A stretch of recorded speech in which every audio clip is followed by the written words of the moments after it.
अस्सलाम वालेकुम वरहमतुल्लाहि वबरकातुह। अब आइए हुज़ूर अकरम सल्लल्लाहु अलैहि वसल्लम के अक़वाल ज़र्रीन समाअत फरमाएँ।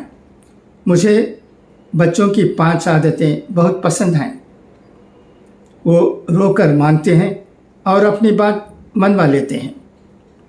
वो मिट्टी से खेलते हैं और गुरूर व तकब्बुर खाक में मिला देते हैं। जो मिल जाए खा लेते हैं। ज़्यादा जमा या ज़ख़ीरा करने की हवस नहीं रखते।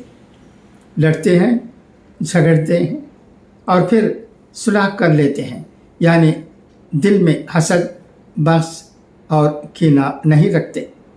मिट्टी के घर बनाते हैं, खेल कर गिरा देते हैं, यानी वो बताते हैं कि ये दुनिया बाकी रहने वाली नहीं बल्कि ख़त्म हो जाने वाली है। दुआ है कि अल्लाह तबारक व तआला हमें इन बातों को समझने और उन पर अमल करने की तौफ़ीक़ अता करें। खुदा हाफ़िज़, फ़ी अमान अल्लाह।